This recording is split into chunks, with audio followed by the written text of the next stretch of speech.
नमस्कार दोस्तों। आज की कहानी एक मिस्टीरियस हॉरर स्टोरी है। एक गांव के एक छोटे से घर में शिवम और उसकी पत्नी साक्षी खुशी खुशी रहते थे। उनका जीवन सामान्य चल रहा था, लेकिन एक दिन उनकी रोजमर्रा की जिंदगी अचानक से बदल गई। शिवम को नौकरी के कारण एक नए शहर में शिफ्ट होने का मौका मिलता है और वो दोनों अपने जीवन की नई शुरुआत के लिए एक नए घर का चुनाव करते हैं, ये जाने बगैर कि वो गांव कैसा है, वो घर कैसा है। वो गांव के इलाके में नहीं था, वो गांव के बाहरी हिस्से में था, लेकिन वहां बहुत शांति, प्राकृतिक सुंदरता भी बहुत थी। पहले ही दिन जब उन दोनों ने घर देखा, वो बहुत ही खुश हो गए। लेकिन जब घर के अंदर प्रवेश किया तो साक्षी को बहुत ही अजीब महसूस होने लगा, क्योंकि घर का वातावरण कुछ भारी भारी सा था और दीवारों पे हल्के हल्के काले रंग के धब्बे बने हुए थे। वो धब्बे बहुत ही डरावने लग रहे थे।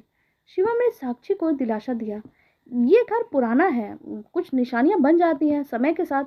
साक्षी ने भी सोचा, हाँ वो शायद ज़्यादा मैं सोच रही हूँ, लेकिन फिर भी घर में बहुत अजीब महसूस हो रहा था और साक्षी को घबराहट भी हो रही थी। उसी रात जब वो लोग सोने जा रहे थे तो अंदर से बहुत ही अजीब अजीब आवाज़ उन्हें सुनाई देने लगी। साक्षी बुरी तरह कांपने लगी। वो शिवम के पास गई और बोली, क्या तुम्हें ये सारी आवाज़ें सुनाई दे रही हैं?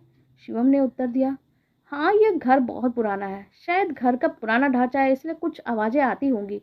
लेकिन साक्षी को इस बात पे यकीन नहीं हो रहा था, क्योंकि ये आवाज़ें लगातार बढ़ती जा रही थी, जैसे घर के अंदर कोई पैदल चल रहा हो। अगले दिन साक्षी घर के पुराने दस्तावेजों को खंगालने के लिए निर्णय लेती है। उसके घर के अंदर वो बहुत छान मारती है, जहाँ पे कुछ उसे किताबें मिलती है बहुत पुरानी सी। लेकिन उस किताबों में उस घर के बारे में कुछ लिखा हुआ था।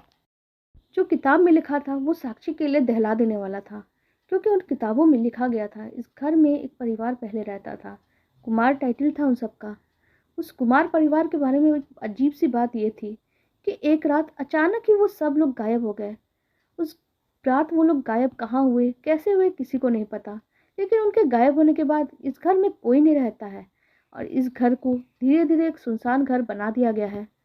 साक्षी ने जब ये बातें पढ़ी तो ये सारी जानकारी उसने शिवम को भी दी। शिवम भी ये सारी बातें जान के चौंक गया, लेकिन वो ये सब कुछ मानने को तैयार नहीं था कि ये किसी भूत प्रेत की कहानी हो सकती है। उसने कहा, ये जरूर कोई अफवाह होगा, कोई ना कोई किताब लिख के यहाँ छोड़ गया होगा। शिवम को साक्षी की किसी बात पे विश्वास नहीं हो रहा था, लेकिन साक्षी जो महसूस कर रही थी वो शिवम भी आज महसूस करने वाला था। रात के समय जब शिवम और साक्षी सोने की कोशिश कर रहे थे, तभी उन्हें बहुत तेज चीख सुनाई पड़ी। साक्षी ये सुन के बहुत बुरी तरह से डर गई और कांपने लगी। शिवम को उसने हिला के जगाया, उठो शिवम, क्या तुमने वो चीख सुनी? शिवम ये कहते हुए उसे शांत करने की कोशिश करने लगा, अरे हवा का शोर होगा, क्यों वहम पाल रही हो? लेकिन साक्षी जो कुछ महसूस कर रही थी ये तो कुछ और ही था। वो किसी भी कीमत पर इस रहस्य का पता लगाना चाहती थी। अगले दिन साक्षी ने घर के पिछवाड़े में एक पुरानी खिड़की के पास देखा। साक्षी वहां गई तो वहां देखा एक बहुत ही गहरा गड्ढा था। उस गड्ढे में उसने झांकने की कोशिश की तो देखा वहां कुछ चमकीली चीजें दिखाई दे रही है। वो डरते डरते गड्ढे के पास गई और देखा तो वहां कोई चमकीली चीजें या खजाना नहीं था, बल्कि वही काले धब्बे थे जो दीवारों पे दिखाई दे रहे थे। अचानक साक्षी की नजर एक छोटे से कागज पे पड़ी, जो वहां गड्ढे के पास ही रखा हुआ था। वो कागज बहुत ही पुराना और बिल्कुल सड़ा गला सा लग रहा था। उस कागज को उसने धीरे से उठाया और कोशिश करके खोल लिया। लेकिन उस कागज पे क्या लिखा था? अगर तुम ये सब कुछ पढ़ रहे हो तो समझ लो तुमने उन काले धब्बों का रहस्य खोल दिया है, लेकिन अब तुम्हारे लिए बचना मुश्किल है।